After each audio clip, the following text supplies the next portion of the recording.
Hello, everybody, and welcome to Inside the Champions Paddock. I am your host, Stinky One, and I'm here with Broken Hypocrite, Brian Miller. Hello, everybody. Today, we're going to be going over the clips of the week. Next, we'll talk about the Hungarian Grand Prix. Then we'll talk a little bit about ERS Management.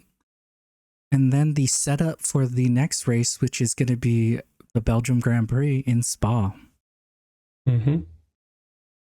All right, so first, let's look at the clips of the week. The first one was submitted by Victoria, and it's going to be a little bit of safety car chaos here. Oh, we actually see there Miller. Oh, Miller and Anders going wide, and Cookie's just trying to survive it. And Miller gets spun out there. There was a lot of drivers there, and we actually see Landon here coming up to P4. Right, so you want to talk a little bit about it since you're in the incident here? Yeah, sure. This was a race for me to forget. That's for sure. Yeah. I mean, there was so much stuff that happened, and most of it that really mattered for me was audio issues, not anything to do with the racing. But yeah, I mean, I suppose this incident was. It was a rough one because we were following behind Wildcat, who was a lapped vehicle, and he was ghosted, and so we were just kind of traveling through him. So I had these red arrows on my screen that I thought were Wildcat. And then all of a sudden I was hit from the side, and I thought somehow Wildcat popped into existence, but it wasn't him. So yeah, it was just a little bit of confusion, and then when I finally realized it was Anders, we both come back on track. He's still on the inside, but on my outside I had Cookie, and I had nowhere to go, and I just got spun. It really didn't matter at this point for me because I had a drive-through because of a game glitch.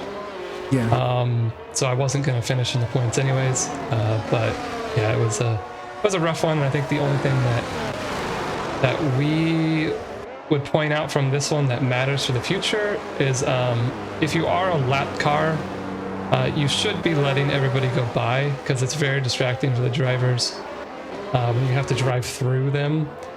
And we know that it's not fun when you have to let everybody go by, but yeah, it's gonna ruin races.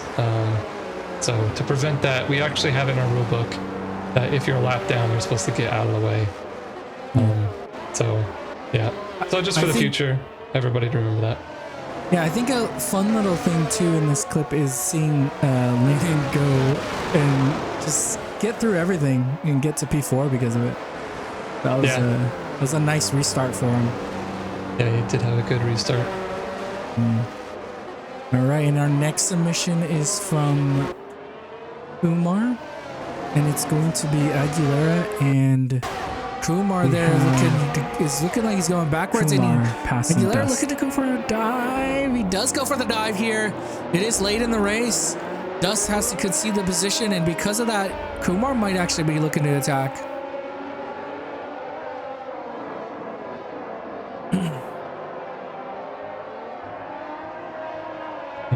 Does look like Kumar is getting... Yeah, so you can see there, I think it seemed like Dust... Maybe his tires weren't there. It looked like he was lacking a lot of grip going through there. So both drivers benefiting from that. Yeah, he definitely couldn't defend the first one because Aguilera was already up on the inside of him. Yeah. But it looks like Kumar might have just caught him sleeping on the second one. Yeah, he didn't cover up. He could have covered a little more center on the racing line, and I doubt Kumar would have gone for it, but yeah, it was a good move by both drivers in there. Yeah, Kumar taking advantage of him, leaving the inside open there. So that was really good there. And with that, let's talk a little bit about what happened. We had that really good, so we were dry in Hungary, and we had Ritzy being able to pull off a last lap, or I guess it was the last lap that he could do and securing the pole there. I think he was like one of the last drivers too, right? Yeah, the track evolution here is pretty good.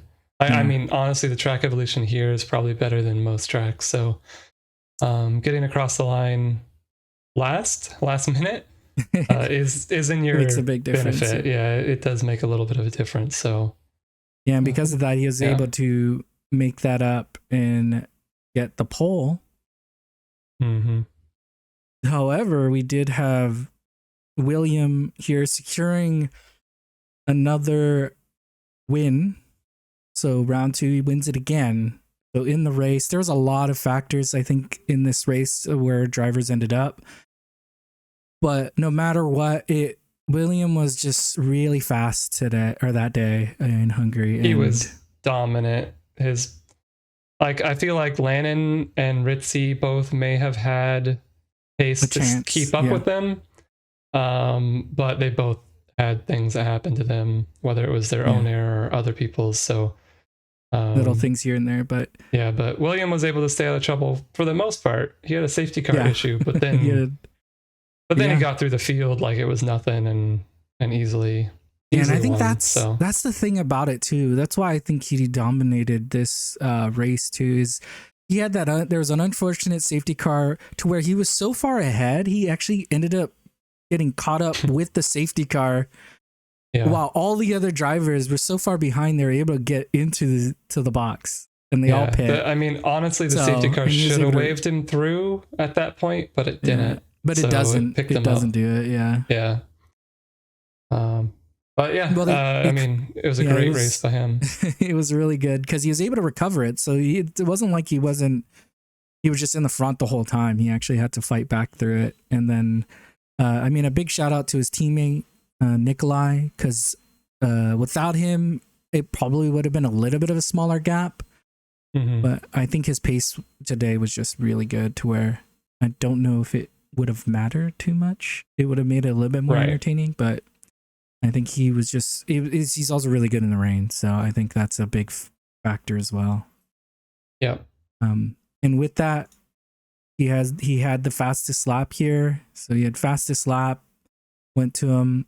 I think it was about like 4/10 faster than the rest, which obviously there's a lot of factors in that. It was raining. And a lot of the drivers probably weren't pushing as hard, but he was able to still secure the fastest lap while also being in first, which isn't always the case, right? Because when you're in first, you always want to be careful about abusing your tires ever. Yeah. And then last but not least, we have the driver of the day, which was Aguilera. Aguilera having that qualifying incident.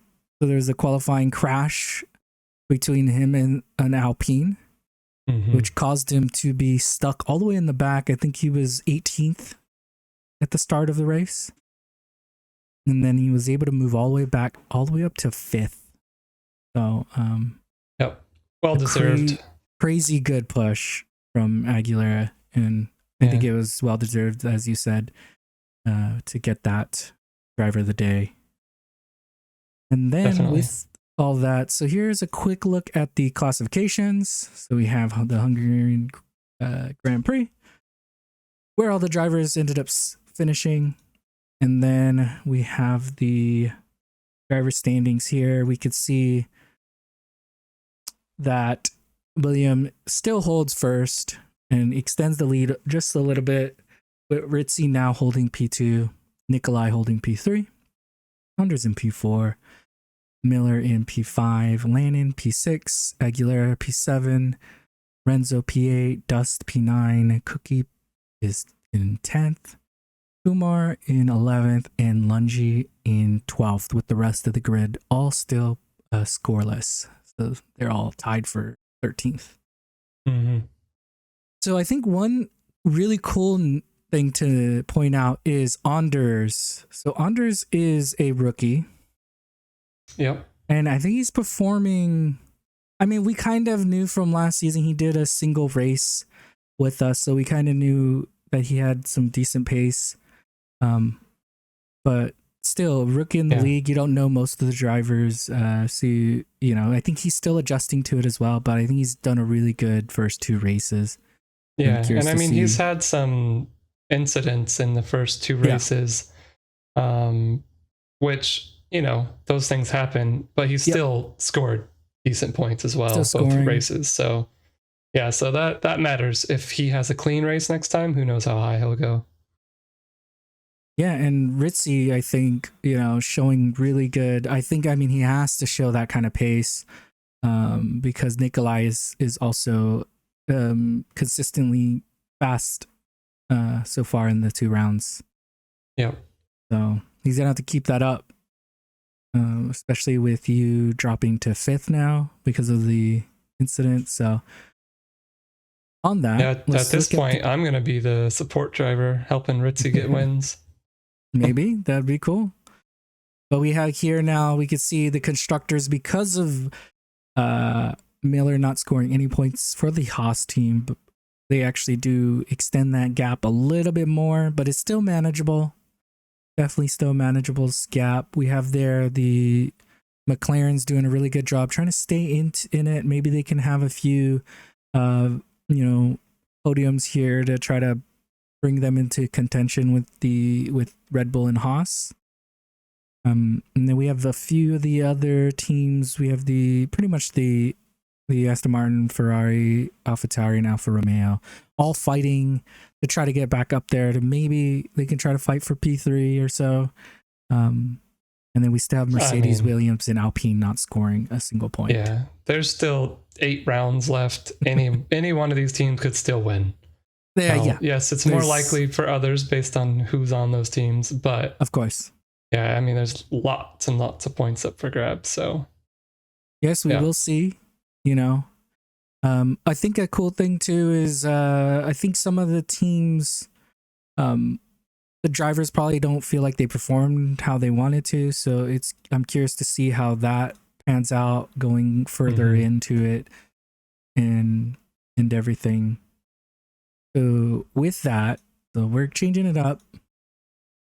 Let's talk about Spa. So the Spa setup here, it's one of the longest on the calendar at 7 kilometers, 19 turns. I think the average is around 140s area.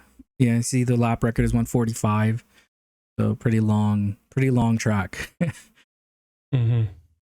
Yeah, I think we can expect the qualifying times, at least the ones in P1, to probably be 140 point something. Conditions matter a lot for that. So. Yeah. So yeah, it's gonna be interesting. If we get rain or something, we did in Hungary, that could also make things even more interesting. But the last race we had here was pretty good. I remember you dominated from what I remember. Well, yeah, Landon and I were looking really good because we separated from the field pretty early on. Yeah. But then we had a safety car issue. Yeah. And we had to get back through the field again. Yeah. I was a little more successful with that and ended up winning, but But yeah, there's definitely some drivers here from last season who we know will be quick. It'll be fun to race here again. But yeah, so this setup, I'm doing something a little bit different with this setup. This setup is basically the current TT setup with a few minor changes, and that's it. And those changes are only related to tire wear. So your front toe and rear toe, those have been reduced all the way down to minimum from what the current TT setup is. And then the tire pressures have been reduced as well to make sure they don't overheat, kind of balance the temperatures a little bit front to rear. And those are the only changes I made to the TT setup. And that's because I basically ran this exact setup last season, and it worked. So there are some things you can change if this doesn't work for you. you should practice with it a little bit. But something you could do is if you want a little more rear end stability, you can add rear wing. That's always an option. It will slow you down on the straights a little bit, but there will be some people running more downforce anyways to help with tire wear. Because this track is one of those where tire wear does matter a lot, but it's not terrible. Like, you're not going to get extreme wear. So if you can manage your wear while being in the position you want to be in, you can go lighter on the front wing or on the wing levels.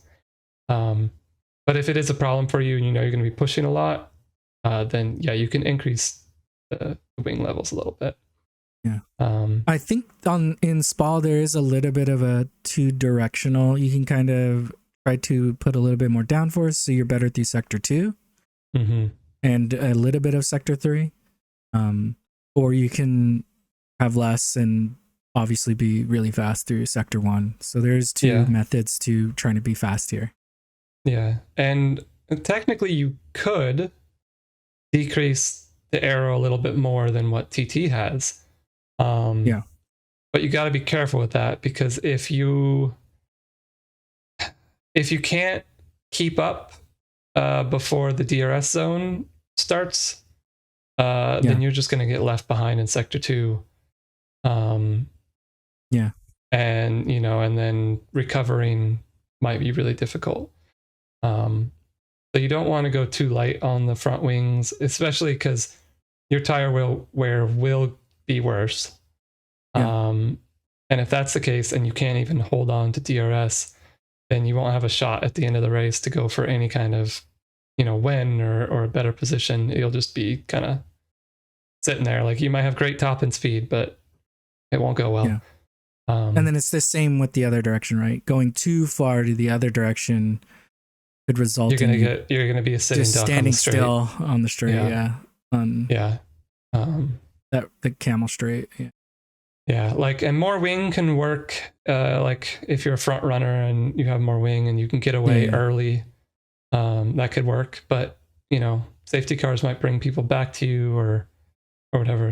And then you're a sitting duck. So most people will likely be running something really close to TT wings. So that's why I just left it as is. And you can adjust a little bit here and there as you need, but don't go too far, I don't think. Okay, and then I wouldn't touch the differential much. When you're going through, what is it, Puhan? You maybe want to tick it up to like 50 or to 60%. But otherwise, 50% is really good for pretty much all the corners here. And then you mean 55? You have the differential of it. 55, on the on throttle. Off throttle, you could adjust a little bit again if you need to, but 55 is really stable. If you go lower, you're going to get maybe a little bit too much rotation when you're off throttle. But there aren't really that many off throttle corners, but the ones that there are, they have interesting like camber or elevation changes. I'm thinking the chicane and then the two righties. No, I'm thinking riviage, the like hairpin, like it's going downhill. Gross hairpin, you're going to be off throttle there, but if you get too much rotation, it could be bad. Especially with that weird camber that's there. So I think 55% is pretty good. But again, if you want to add a little bit of rotation, you can decrease it a little. If you want to make it more stable so it doesn't rotate as much, pushes a little more, you can go higher, but don't go higher than 60%. I would not touch any of the other suspension settings really. Down further in suspension, you could make it a little bit softer if you want more compliance from the car. Make tire wear a little bit better, but you will be a little slower through the high speed corners, which those matter. Your ride height too, if you want the car to be a little bit more stable, you could decrease the rear ride height maybe 1 tick. But otherwise I wouldn't change it. You can go a little more aggressive and put the rear ride height a little higher, but yeah, I wouldn't really recommend it here. Like, this is a really good balance. The reason TT setup is set up like this is because it works here well. And my spiel about the brake balance. I won't give that all to you again, but if you're having trouble locking the rears, just go a little more forwards. Pick it up to 56, 57, even 58 if you need to. But otherwise, leave it where it is. And then the tire pressures, if you make any changes to this setup, you'll want to go into a race and check that your temperatures don't overheat the tires, and that the temperature wear is pretty, or the temperature increase in both the front and the rear is pretty even. And if you need to add temperature, increase, and if you need to decrease temperature, decrease. And that's it. Yep. All right. Yeah, sounds good. And now let's go into ERS management, especially for a track like this where the ERS kind of you don't really gain that much because of the heavy straight through sector 1. And then you have even like through sector 3, there's a lot of straights, like straight areas and things like that. And then, like you said, there's not a bunch of heavy braking or just off throttle, because off throttle gives you a lot of regen. So let's talk about that. Yeah. So as you may or may not know, audience, your ERS is a powerful tool that you have to you. But at some tracks, it's even more powerful. Yeah. But it also means more likely it also runs out quicker and doesn't recover as quick. So Spa is one of those tracks where it's easy to overuse your ERS and then it takes a while to recover it. So there are things you can do while driving to help with that regeneration. And that is being aware that you need to, number one, you have to be aware of what your ERS level is. And you want to, I think here, you want to always try and keep it to around 60%, except for those times when you're using it to either make a pass, build a gap because safety car is coming up or the end of the race is coming up, or defend your position. Those 4 instances is when it's okay to go under 60% here, but just be aware that if you go under 60% and then somebody comes to attack you, you won't be able to defend. Or if somebody is pulling away from you, you won't be able to catch up because you're going to be out at that point. But yeah, so anyways, if you are sitting there and you're looking like, okay, I'm going under 60%, but you're just kind of, following some traffic or something, you can recover that quicker by getting off throttle earlier before you start braking. So, it's the same as if you're trying to save fuel. That is how you're going to also recover ERS quicker. You get off throttle a little bit earlier before you start braking. Stay off throttle maybe a little bit longer through the corners. And that's just going to increase your ERS recovery quicker than even braking. Like, you're not going to ever be braking more than you need to. That's dumb. Yeah. But getting off throttle a little bit earlier, that's fine. That's not going to affect you too bad. Yeah, especially if you're following somebody, right? Like you can always try to use that as maybe you follow somebody just for a little bit longer, just so you can recharge that battery just like a little bit more, so that when you do pass them, you can finish off the pass, right? Because there's one thing to pass somebody, but then now you have to try to separate yourself because there's that strong DR zone. There's a few nice little passing zones with the sector 3 straight. That one's another easier one right into the bus stop chicane. You can do a heavy braking and try to pass somebody there. ERS matters a lot. Definitely here. Sorry, I kind of lost my train of thought there. No, sorry. But no, it's fine. But really what we want to do is you do want to pick and choose your moments. So like you did say, it could be beneficial to stay behind somebody for a while. If that person's not holding you up where you can, you have a lot more pace, or you need to go catch somebody in front, it's fine. Just sit behind them for a while. Don't rush it. And as long as you're not going to lose DRS to them by trying to recover, it's a great time to recover when you're following somebody, because you'll always have DRS to help you keep up at this track. So yeah. But yeah, then when do you use it? When do you really use it? And there, like I said, there are those 4 times, where you are trying to pull away from somebody and build a gap because it's near the end of the race, or the other option is safety car period's coming out and you want to build that gap. That's one option. You need to get by somebody because they are holding you up. Perfect, use it. If somebody's coming to make a pass on you, but you know that them passing you is going to hurt you because maybe they're slower through sector 2 afterwards, then yeah, you probably want to try and defend that position by using ERS. Just make sure you don't use so much that you don't have the reserve you need later. So those are all options. And then the other option is if you are like 1.2 seconds behind somebody, and you know that if you use just enough ERS, you can get within DRS zone, that's a good time. Because what you could do is you could use ERS, get back into the DRS window where you're 1 second behind, and then you can spend a lap or 2 saving now that you're within DRS. And then once you save back up, you can then go for the attack.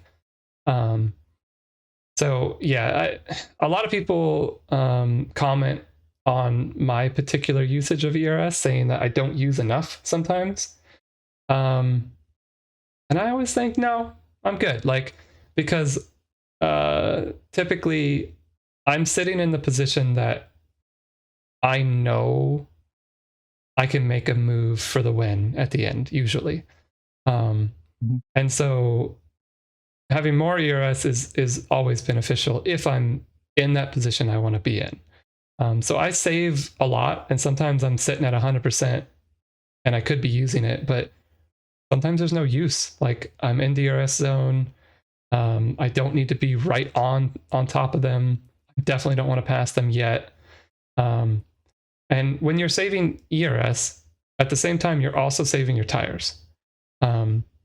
Yeah, but you're also talking from a spot, and like you're talking mostly about when you're like kind of in second or maybe even in first. I am. And that changes a lot of the dynamics, I think, because ERS, like when I've watched you race, you use some, usually when you're in like maybe you're fighting to get back up to the front pack.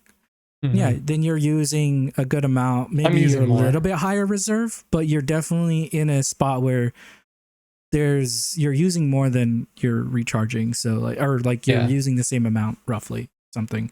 Yeah. So you're staying in that 70%ish range and things like that, because you want to have that extra, right? So that you can easily attack when you want.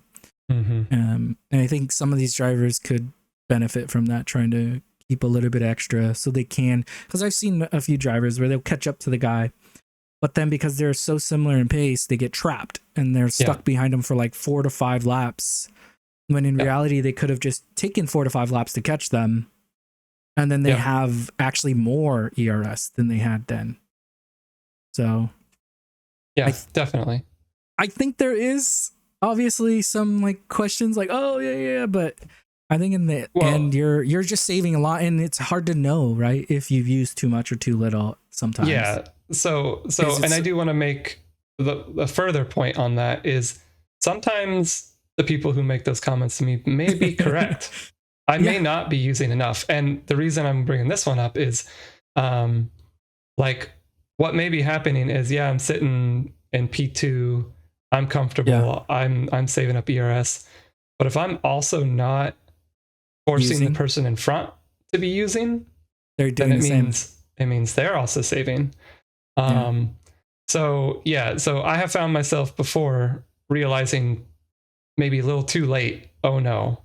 Yes, I have 100% ERS, but limp in front also has, over 80%. So he can still defend. He can still attack back if I try to make a pass too early. So just be careful when you do have 100% ERS. Maybe think about, well, okay, how can I strategically use this to either just pressure the guy just to make him push a little harder, or it's not always best to have 100%. I fall into that a lot where I'm just like, I'm comfortable, I'm happy, and I should be using a little more. So I think that's where a engineer comes into play, because I've engineered for you a few times, and I've done that to where I'm like, oh, by the way, just like use a little bit, maybe do this or that. So, and then you do it. So I think sometimes you just get into your own head because you're thinking about a lot of stuff, and then you don't really think about your ERS, because your ERS, you're like, oh, it's fine, because you have a bunch, and that's all you care about. So I think that's where that's the benefit. That's a good example of a benefit of an engineer, is that you have a second brain essentially there to think about that kind of stuff for you. Like say, oh, maybe you should use a little bit of ERS to force them to use theirs, so they stay somewhat lower, so you have a chance to attack eventually. And things like that. And that's also why when we first started talking about this, I threw out the number of 60%. I think that's a good percentage to shoot for keeping around for the majority of the race, because it means that you're going to be using a little bit to pressure people and to stay within DRS and all that, but it means you have it in reserve when you need it. And then just also be aware that you can dump easily 40% of your ERS just down the camel straight. It's a long straight. If you're holding it the whole time, it could be a lot. Also be aware that ERS is most beneficial in the acceleration zones. So when you get up to top speed, yes, using it, it's going to increase that. It's going to let you overcome some of the aero resistance you're getting. You're going to go a little bit faster, but it's not as big of a benefit in the earlier acceleration zone periods. So think of that too. If you're going to use 40% of your ERS over the course of one lap, do you want to use it all on the camel straight, or do you want to use it a little bit accelerating up the hill, and then a little bit after Puhan, and then a little bit after you're going into the next straight zone? That's more beneficial than using it all on the camel straight. It does technically use less. The battery usage decreases as the speed goes up because you use less of the electrical engines, but yes, you're still using it, right? So maybe you're not getting that big of a benefit anymore, and you're still draining a bunch of battery. Maybe just turn it off, right? Because the acceleration is the most important part. Exactly. I mean, just think when you're going a lower speed, but you're able to increase your mile per hour, your kilometer per hour, your speed 5 or 10 extra over the top. That's more beneficial than if you're going 280 kilometers or mile per hour or whatever, and then you're just trying to increase it again, just that just 5 a little, 5, it's not that much. It's not benefiting you as much as the acceleration zones. So I mean, and that's another reason why I personally have a lot in store, is because I use it accelerating and then I turn it off immediately. I'm not holding it down the whole way. Even when I'm making a pass on somebody, as soon as I know I have enough momentum and speed to carry me past them, I turn it off. I'm not going to keep it going. I don't need to build any more than that, because once I get the pass done, I'm in front and I control the pace now. It might be a little bit different story if you're trying to get past them and get away as quick as possible. Of course. Okay, sure. But just be careful again not to overuse, because once you do go under that 15% and you're trying to recover back to 60%, that's going to take you at least 3 laps to get from 15% back up to 60%, minimum of 3 laps. And that's with you lifting and coasting and not using any. So it takes time. If there's a safety car, you'll recover really quickly. If you're in the pits, you recover about, if I remember correctly, it's about 35 to 40% just traveling through the pits. So you want to make sure you've either dumped a little bit of it, the extra, the spare. Exactly. I think I usually go in around like 40-ish. Yeah, that's nice. For me, that's usually where I end up going in at. But obviously it varies, right? You know, it does vary. You can test it too. Feel free to test it because it does. Yeah, especially this one. This one has a pretty long pit entry. So or just pit in general. So it is a long pit lane. You could test it, see how much you gain from pitting in, and adjust how much you should use. Because you should dump a little bit. Try to wear out the rest of your tire and your ERS as you come into the pits. You're coming into the pits, you should use. Yeah, you're trying to use up the rest of your pace on it. So. Yeah, I mean, if you're stuck behind somebody though, and you can't get around them, no use using it and just kind of pushing them along. That's not going to help you any. Might as well save what you can and use it after the pit stop. So, but yeah, I think that's all we have to say about ERS management for now. Yeah, there's a lot to think about. There's a lot to think about, but yeah, and maybe we'll go over it again when we get another track where it's important. And we'll also definitely be talking about it when we go back and look at engineering again at some point, and how engineers can help their drivers with ERS management. We'll probably bring the topic back up again then. All right, so thank you guys all. That's going to be it for today, but next week we're going to be going over the clips of the week from the Belgian Grand Prix. We'll talk about the results of the Belgian Grand Prix, and then we will be talking about our next race, which is going to be in Italy. Monza. That would be on Monza, so that's going to be fun. And then our tech for that week is going to be about the tires, so tire compounds and all that fun stuff. So ideal temperatures, rates. All that, because we kind of talk about it, we don't really actually go over it. So that's what we're going to go over. I think it's a very important part. It's a huge aspect of racing, so we're going to want to go over that with you guys, and then that'll be for next week. So thank you for joining us. This was Inside the Champions Paddock. I was your host, Stinky One, and I was here with Broken Hypocrite. Yeah, we'll see y'all next time. We'll see y'all next time. Aguilera looking to go for a dive.